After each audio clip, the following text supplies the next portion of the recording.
सर्व शेतकरी बांधवांचे मिशन जैविक क्रांतीच्या माध्यमातून जमीन वाचवा या कार्यक्रमात स्वागत आहे.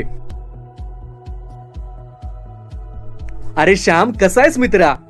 मी ठीक आहे. तुझं काय चाललंय रमेश? काय चालणार आणखी, तेच आपलं न परवडणारी शेती करतोय. माझं पण सगळं शेतीवरच चाललंय की. मला तर शेती करायला परवडतंय आणि चांगलं उत्पन्न बी मिळतंय. पण तुला काय झालं शेती न परवडायला? तुला तर माहितीच आहे की खताचे दर किती वाढल्यात आणि ढीगभर खत शेतात टाकून पण पीक काही चांगलं येईना आणि उत्पन्न बी समाधानकारक मिळणार बघ. आता कशी शेती करू काहीच कळना बघ. तूच सांग यावर काय उपाय आहे का? अरे मला बी अगोदर तुझ्यासारखंच टेन्शन आलं होतं, पण तू आता काळजी करू नको. तुझ्या समस्येवर उपाय अल्विरॉन ऑर्गॅनिकचे प्रतिनिधीच देतील. चल, मी तुला त्यांच्याकडे घेऊन जातो. तिथे तुझ्या समस्येचं उत्तर तुला नक्की मिळेल बघ. अरे हो, खरंच का? मग लगेच चल बाबा. नमस्कार साहेब. नमस्कार. बोला शामराव, काय म्हणतंय पीक पाणी? आपलं पीक तर जोमात आहे. अख्ख्या भागात आपल्यासारखं पीक नाही बघा कोणाचं. पण साहेब, ह्यो माझा मित्र रमेश, याला पण जरा मार्गदर्शन करा की.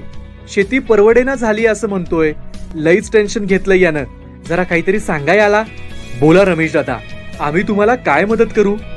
साहेब, मला ना शेताची समस्या आहे बघा. माझ्या शेतामध्ये मी ढीगभर खत टाकतो. सगळ्यांच्या पेक्षा 4 पोती खत जास्त जरी टाकलं तरी पीक काही चांगलं येत नाही आणि उत्पन्न बी मिळत नाही जास्त. आता यावर काय उपाय करू ते तुम्हीच सांगा. काळजी करू नका दादा, सांगतो. फक्त लक्ष देऊन ऐका. आपल्या गावात जी पण जमीन आहे त्या सर्व जमिनीवर आपण एकाच प्रकारचे बी बियाणं, खतं, एकाच ठिकाणचं पाणी दिलं आणि एकसारखी मेहनत केली तरी सुद्धा एकसारखं पीक येतं का? नाही साहेब, कारण प्रत्येक ठिकाणची जमीन वेगळी असते की. बरोबर. म्हणजे बी बियाणं, खतं, पाणी आणि मेहनत एकसारखी असून सुद्धा जमीन जर वेगळी असेल तर पीक वेगळं येतं. या ठिकाणी एक गोष्ट पक्की आहे. चांगलं पीक ज्या जमिनीत येतं त्या जमिनीत ताकद आहे आणि ज्या जमिनीत पीक चांगलं येत नाही त्या जमिनीत ताकद कमी झाली असं आपण म्हणू. जर आपल्या जमिनीला आपण ताकदवर बनवलं तर चांगलं पीक घेण्यापासून आपल्याला कोणी थांबवू शकेल का? नाही, कोणी थांबवणार नाही. मग जर आपल्या जमिनीला ताकदवर बनवायचं असेल तर तिला अगोदर समजून घेणं गरजेचं आहे. जमिनीला बारकाईनं समजून घेण्यासाठी तज्ज्ञांनी तिचं 3 भागात विभाजन केलं आहे. पहिला भाग भौतिक गुण. जमीन दिसायला कशी आहे? लाल आहे, काळी आहे की पांढरी आहे? जमिनीची पाणी धरून ठेवण्याची तसेच सोडण्याची क्षमता किती आहे? हे झाले जमिनीचे भौतिक गुण. आता आपल्याला आपल्या जमिनीचा रंग बदलायचा झाला तर तो आपण बदलू शकतो का? नाही. आम्ही तर अगोदर आमची काळी जमीन ढीगभर खत टाकून रंगवतच होतो. आता दुसरा भाग रासायनिक गुण. भौतिक गुणांच्या आधारे आपण ठरवलं की आपल्याला ऊस लावायचा आहे. आता समजा तुमच्या पिकाला 50 किलो नायट्रोजनची गरज आहे आणि जमिनीत 25 किलो नायट्रोजन उपलब्ध आहे, तर तुम्ही काय कराल? साहेब, मग मी 25 किलो नायट्रोजन विकत आणून जमिनीत टाकणार. याचा अर्थ असा होतो की जे काही घटक आहेत जसं की nitrogen, potassium, phosphorus, copper, zinc, boron, calcium, हे सर्व घटक जमिनीच्या रासायनिक भागामध्ये येतात. त्यावरच आजपर्यंत आपला शेतकरी काम करत आला आहे. या घटकांवर काम करण्यासाठी शेतकऱ्याकडे 2 मार्ग आहेत. एक तर शेतकरी रासायनिक खतं किंवा बाजारात उपलब्ध असलेल्या उत्पादनाच्या माध्यमातून ही कमतरता भरून काढतो, नाहीतर शेणखत किंवा कंपोस्ट खत या माध्यमातून भरून काढतो. आता शेणखत किंवा कंपोस्ट खत यामध्ये आहे तरी काय? तर यामध्ये सर्व घटकांचं भांडार आहे जे खताच्या माध्यमातून पिकाला मिळत असतं. साहेब, सगळ्यांना शेणखत मिळेलच की नाही सांगू शकत नाही आणि चांगलं शेणखत हल्ली मिळतच नाही बघा. बरोबर. आता तिसरा भाग, ज्याला आपण म्हणूया जैविक गुण. जेवढे पण जीवाणू आहेत ते जमिनीच्या जैविक भागामध्ये येतात. आता हे जीवाणू आपल्यासाठी का गरजेचे आहेत ते जाणून घेऊयात. आपण आपल्या बांधावर कधी खत टाकतो का? नाही. कारण आपण आपल्या शेतातील तण, काडी, कचरा बांधावर टाकत असतो. तो तसाच बांधावर कुजत असतो. तसंच इतर रसायनांचा त्या बांधावर वापर न झाल्यानं बांधावरील जमिनीमध्ये जीवाणूंची वाढ चांगली झालेली असते. तरी पण बांधावरचं गवत असेल किंवा तण असेल, खत न टाकता सुद्धा बरोबर जलद गतीने वाढतं. आपण रासायनिक खतांचा, घातक रसायनांचा बेसुमार वापर करून आपल्या जमिनीतील जीवाणू मारून टाकत चाललोय आणि त्यामुळेच तर आपलं पीक चांगलं येत नाही आणि उत्पन्न पण समाधानकारक येत नाही. म्हणजेच बीज उगवण्याची प्रक्रिया ही जीवाणूंच्या माध्यमातून होत होती. हे एक काम झालं. आता दुसरं काम बघा. आपण शेतकरी जेव्हा जमिनीत खत टाकतो त्यावेळी शेतकरी काय पिकाच्या आजूबाजूची माती कोरून त्याची मुळं बघून खत टाकतो का? नाही, आपण काय करतो, कसं पण जमिनीत खत फेकून देतो. आता खत तर मुळाच्या जवळ जात नाही, ते कुठेही पडतं.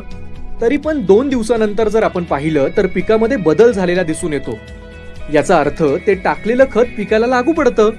म्हणजेच खत आणि पीक यामध्ये काहीतरी हालचाल झाली आहे. मग काय झालं? खत चालून पिकाकडे गेलं की मुळाबाहेर येऊन खत खाऊन परत मध्ये गेल्या? नाही, असं काही नाही झालं. यामध्ये सर्वात महत्वाचं काम जीवाणूंचं असतं.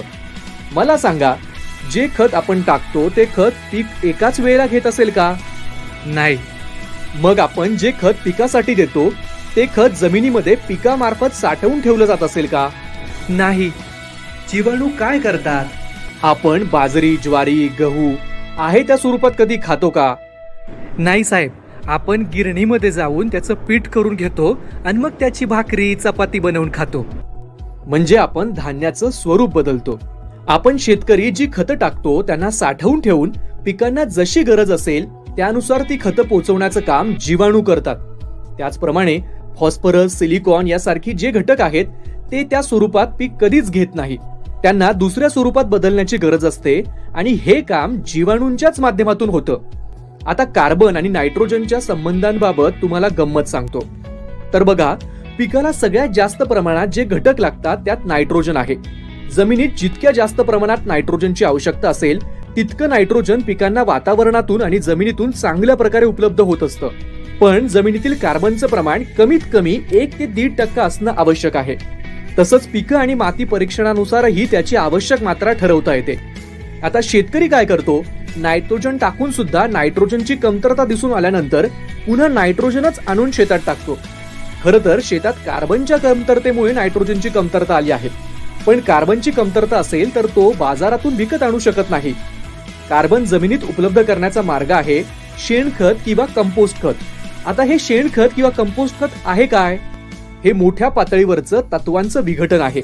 शेणावर प्रक्रिया होऊन ते खतामध्ये परावर्तित होतं आणि जो काही शेतातील पालापाचोळा मोठ्या पातळीवर कुजतो त्याचं कंपोस्ट खत तयार होतं. जेव्हा शेतकरी हे सर्व शेतात टाकतो तेव्हा जीवाणू त्यावर प्रक्रिया करून या खताचं सूक्ष्म पातळीवर विघटन करून त्याच्या आतमध्ये जे घटक असतात ते काढून पिकांपर्यंत पोहोचवतात. त्यानंतर जो भाग उरतो तो कार्बन असतो. याचा अर्थ असा की जमिनीमध्ये कार्बन उपलब्ध करण्याचे सर्वात महत्वाचं काम पण जीवाणूंच्याच माध्यमातून होतं. आता पिकांच्या वाढीसाठी हार्मोन्सची आवश्यकता असते. रोपांना फुलावर येण्यासाठी आणि फुलाला फळामध्ये बदलण्यासाठी सुद्धा हार्मोन्सची आवश्यकता असते. हे हार्मोन्स तयार करण्याचं काम सुद्धा जीवाणूच करतात बरं का. रोपाला वेगवेगळ्या आजारांपासून, कीटकांपासून बचाव करण्यासाठी स्वतःमध्ये औषध तयार करण्याची गरज असते. यामध्ये जमिनीतील जीवाणूंची भूमिका मुख्य असते. आपल्या शेतकऱ्याच्या खिशात 500 पोती खत आणून शेतात टाकण्याची क्षमता जरी असली तरी पण तो एक सुद्धा खताचा दाना पिकामध्ये घुसवू शकतो का? नाही साहेब, घुसवता येणार नाही. शेतकरी फक्त पुरवठादार आहे. खरा मजूर तर जीवाणू आहे. तो शेतात जमिनीमध्ये काम करून शेतकऱ्याला पीक आणि उत्पादन देतो. हल्ली जी रोपं उगवतात त्यांचं पोषण चांगल्या प्रकारे होत नाही. रोपांना फुलं चांगल्या प्रकारे येत नाही आणि जी फुलं येतात ती चांगल्या प्रकारे फळात परावर्तित होत नाही. शेतीत रोगराई वाढली आहे. या साऱ्या समस्यांवर काम जीवाणूंच्या माध्यमातून होत होतं. पण ती आज होत नाही कारण आपणच आपल्या जमिनीतील जीवाणू संपवत चाललोय. आता तर आपण आपली जमीन आणि पिकं फक्त इंजेक्शन आणि सलाईनवर ठेवली आहेत. आपण फक्त रासायनिक भागावर काम करतोय. जमिनीचं जीवनमान अखंड ठेवण्यासाठी काहीच काम केलं नाही.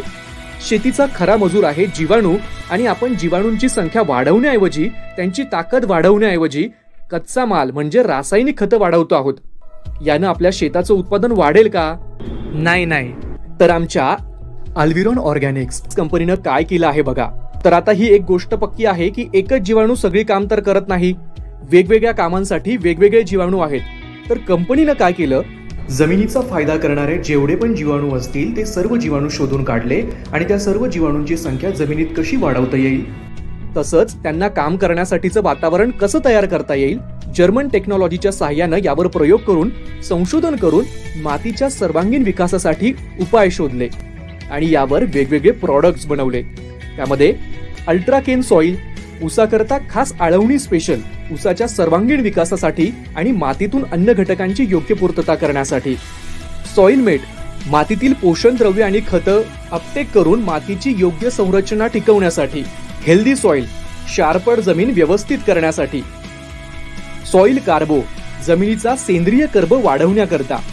आरेका नट बूम, सुपारीसाठी विशेष सेंद्रिय फॉर्म्युला. पोमो किंग, डाळिंबसाठी विशेष सेंद्रिय फॉर्म्युला. शुगर चॉईस, द्राक्षातील ब्रिक्स मधील शुगर वाढवण्यासाठी. सी झाईम, जमिनीची पाणी धरून ठेवण्याची क्षमता वाढवण्यासाठी. फंगो प्लस, सर्व प्रकारच्या रोपांवरील फंगल इन्फेक्शनवर प्रभावशाली. स्प्रेडो plus, sticker, ऍक्टिव्हेटर, spreader, pH balancer इत्यादी. कंपनीने हे सर्व तंत्रज्ञान विकसित केलं आहे. हे तंत्रज्ञान जसं आपण जमिनीसाठी वापरले तसं त्या जमिनीतील जीवाणूंची संख्या करोडोंच्या पटीत वाढते, तसंच त्यांना काम करण्यासाठीचे पूरक वातावरण तयार होते. त्यामुळे तुमच्या त्या जमिनीची ताकद वाढते आणि जमिनीमध्ये जीवाणूंच्या माध्यमातून होणारी सर्व कामं वेगानं सुरू होतात. या तंत्रज्ञानाचा वापर शेतकरी त्याच्या जमिनीमध्ये वेगवेगळ्या स्लरी आणि फवारणीच्या माध्यमातून करू शकतो. जर शेतकऱ्यानं असं केलं तर त्याची जमीन आणि पीक त्याला वेगानं रिस्पॉन्स देऊ लागते आणि आमच्या अनुभवानुसार ते पीक तुमच्या संपूर्ण भागात नंबर 1चं पीक होतं. तसंच तुमच्या जमिनीची उत्पादन क्षमता सुद्धा वाढते. जर तुम्ही अल्विरॉन ऑर्गॅनिक्सच्या जर्मन टेक्नॉलॉजीचा वापर केलात तर आमचा असा दावा आहे की त्यानंतर तुमचा इतर खताबाबतचा शोध संपेल आणि तुमची जमीन ताकदवर बनेल. अल्विरॉन ऑर्गॅनिक्स सादर करत आहे अल्विरॉन ऑर्गॅनिक्सचं नवं प्रॉडक्ट. आमचे जे कोणी सहकारी तुमच्याकडे येतात त्यांच्याकडून पिकानुसार आमची ही अल्विरॉन ऑर्गॅनिक्स ची जर्मन टेक्नॉलॉजी कोणत्या प्रकारे वापरायची आहे याची पूर्ण माहिती तुम्ही जाणून घ्या आणि आमच्या मिशन जैविक क्रांतीच्या चळवळीमध्ये सहभागी व्हा आणि आपली जमीन वाचवा. धन्यवाद साहेब, अशी माहिती आजपर्यंत कोणी आम्हाला दिली नव्हती बघा. तुमच्यामुळं आज मला शेतीसाठी आणि मातीसाठी जीवाणूंची किती गरज आहे ते समजलं. मी तर इथून पुढं अल्विरॉन ऑर्गॅनिक्सची जर्मन टेक्नॉलॉजीच वापरणार बघा. धन्यवाद साहेब. धन्यवाद.